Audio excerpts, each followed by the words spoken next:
अगर आप किसी सेंट्रल गवर्नमेंट जॉब की दोस्तों तैयारी कर रहे हैं या फिर आप खुद सेंट्रल गवर्नमेंट एम्प्लॉय हैं, अभी आपका रिटायरमेंट होना बाकी है, तो आपके लिए भैया गुड न्यूज आ चुकी है। यहाँ पर 8th पे कमीशन को लाया जाएगा अगले साल 2026 से जनवरी महीने में। हम जानेंगे भैया आपकी कितनी सैलरी हाइक होती हुई नजर आएगी। आपको कई सारे कंफ्यूजन्स भी हैं, वो भी मैं क्लियर करूंगा। और हम बात करेंगे यूपीएस के बारे में भी, क्योंकि हो ना हो 8th पे कमीशन और यूपीएस दोनों आपस में इंटरलिंक है। जिन लोगों को नहीं पता बता देता हूँ वैसे यूपीएस है क्या। आज नहीं तो कल आप भी पेंशन तो लोगे ना, तो बने रहिए इस पूरी वीडियो में। सारी बातें हम बिल्कुल सरलता के साथ डिस्कस करेंगे। सबसे पहली चीज आपको ये समझनी है कि पे कमीशन है क्या। आपको ये तो पता है कि इससे आपकी सैलरी बढ़ती है, लेकिन ये जानना बहुत जरूरी है कि ये बनाया क्यों गया है। देखो दोस्तों, ये बनाया गया है आपकी सैलरी को सिक्योर करने के लिए टुवर्ड्स इन्फ्लेशन। इन्फ्लेशन ये वो दीमक होती है जिसके कारण हमारी रोजमर्रा की जो चीजें हैं वो महंगी होती चली जाती हैं। फॉर एग्जाम्पल, अगर आज की डेट में आपको एक पेंसिल 5 रुपए की पड़ती थी, तो हो सकता है अगले साल को वही पेंसिल प्राप्त करने के लिए आपको 6 या 6.5 रुपए देने पड़े। इसे कहते हैं इन्फ्लेशन। यानी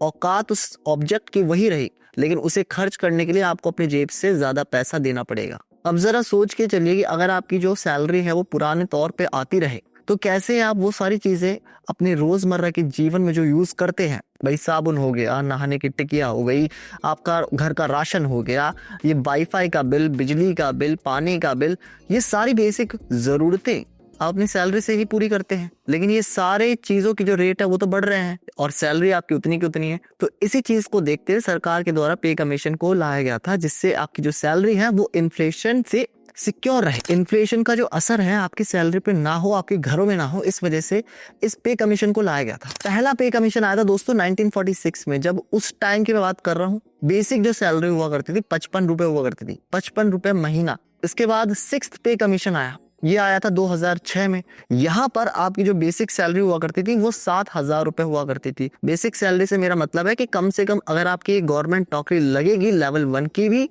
तो आपको इतना रुपए तो मिलेगा ही। ये होती है बेसिक सैलरी। और जो अभी 7th पे कमीशन चल रहा है, इसके अंतर्गत आपकी बेसिक सैलरी को 18,000 रुपए का बताया गया है। अब अगले साल 2026 में जनवरी के महीने में आ जाएगा 8th पे कमीशन। आधे से ज्यादा लोग तो इस बात की खुशी मना रहे हैं कि भैया हमारी बेसिक सैलरी में कुछ ना कुछ इंक्रीमेंट हमें देखने को मिलेगा, लेकिन उन्हें ये नहीं पता कि सरकार ये इंक्रीमेंट करती कैसे, क्या फॉर्मूला अपनाती है इसके पीछे। और आपको कोई बहुत बड़ा गणितज्ञ होने की जरूरत नहीं है इस फॉर्मूले को समझने के लिए। इसका नाम है फिटमेंट फॉर्मूला और बहुत ही सिंपल फॉर्मूला है। फिटमेंट फॉर्मूला ये कहता है कि करंट बेसिक सैलरी को आप डिवाइड कर दो अपनी पुरानी बेसिक सैलरी से, आपको आपका फिटमेंट फॉर्मूला का मल्टीपल मिल जाए। यानी कि लेट्स जस्ट से कि 7th पे कमीशन के अनुसार आपकी फिलहाल बेसिक सैलरी 18,000 रुपए है और 6th पे कमीशन में आपकी जो बेसिक सैलरी हुआ करती थी वो 7,000 रुपए हुआ करती थी। तो 18,000 डिवाइडेड बाय 7,000 आपको रिजल्ट मिलेगा 2.57 का।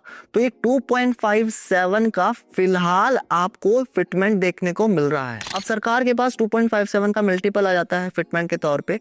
वो क्या काम करती है, 7th पे कमीशन में जितनी आपकी बेसिक सैलरी हुआ करती है, यानी कि 18,000 रुपए, इसको मल्टीप्लाई कर देती है 2.57 से। याद रखिएगा बेसिक सैलरी पे ही मल्टीप्लाई किया जाता है। कई लोग ये सोचते हैं कि पूरी सैलरी पे इंक्लूडिंग टीए, टीडीएस या एचआरए जितने भी उनको एक्स्ट्रा फैसिलिटीज मिलती हैं उस पे आपको मिलता है इंक्रीमेंट। नहीं, आपको बेसिक सैलरी पे ही दिया जाता है। जैसे मैंने आपको बताया 18,000 रुपए इंटू 2.57, आपके पास जो सैलरी आएगी अपग्रेडेड होकर वो आएगी 46,260 रुपए। अब 8th पे कमीशन के अनुसार फिटमेंट जो निकल के आ रहा है वो 2 के आसपास का आ रहा है। यानी 2 आप लोअर एंड पे मान के चलिए और 2.8 आप अपर बैंड में मान के चलिए। जैसे स्टॉक का होता है ना, एक लोअर बैंड होता है एक अपर बैंड, तो इसको आप इस तरह से मान के चलिए। तो यहाँ पर होगा क्या, सेम अगेन आपकी जो बेसिक सैलरी है उसको मल्टीप्लाई कर दिया जाएगा जितना भी फिटमेंट सरकार तय करेगी। और यहाँ पर मैं बता दूं सिर्फ बेसिक सैलरी में ही आपको हाइक देखने को मिलता है। इसके अलावा सरकार की तरफ से आपको जितनी भी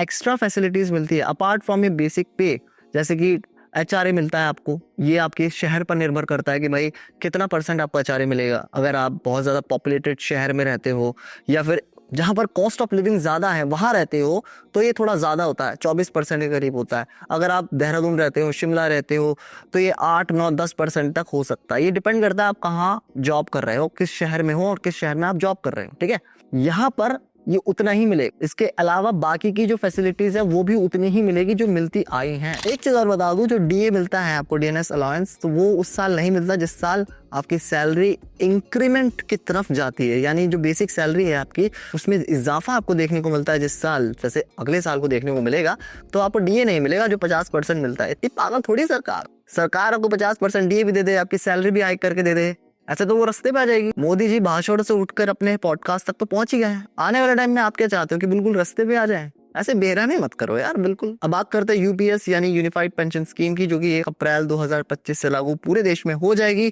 अगर आप 25 साल से ज्यादा आपने नौकरी करी है सेंट्रल गवर्नमेंट के किसी भी विभाग में, तो आपके लास्ट 12 महीने की सैलरी को देखा जाएगा। उस सैलरी का एक एवरेज निकाला जाएगा कि भैया आपकी जो सैलरी है लास्ट 12 महीने की ये बन रही है, उसका 50% कर दिया जाएगा और वो आपको अश्योर पेंशन के रूप में मिलेगी। यहाँ पे एनपीएस जैसा कोई सीन नहीं है कि भैया मार्केट ऊपर जाएगा तो आपको अच्छी खासी पेंशन मिलेगी, नीचे चला गया तो आपको पेंशन डूबी भी मिलेगी, ऐसा नहीं है। यहाँ पे सरकार आपसे ये कह रही है कि भैया हम आपके लास्ट 12 महीने की जो एवरेज सैलरी है उसका 50% आपको श्योरिटी के साथ दे देंगे। तो ये काफी अच्छी चीज लगी है।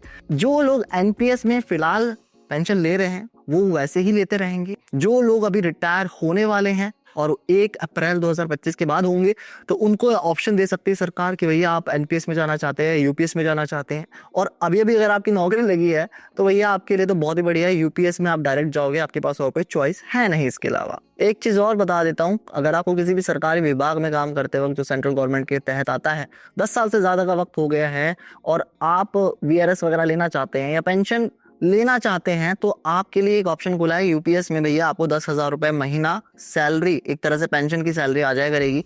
और यहाँ पर ये उन लोग के लिए डाला है जो समय से पहले अपने पेंशन लेना चाहते हैं, वो समय से पहले जो रिटायर हो जाते हैं उनके लिए ये ऑप्शन डाला है। तो चाहे 25 साल हो गए हो या 10 साल हो गए हो, आपके लिए दोनों ऑप्शन खुले हैं, मर्जी आपकी है आपको कौन सा रास्ते पे जाना है। तो दोस्तों मैं उम्मीद करता हूँ इस वीडियो के माध्यम से आपके सारे सवालों को मैंने जवाब दिए हूँ।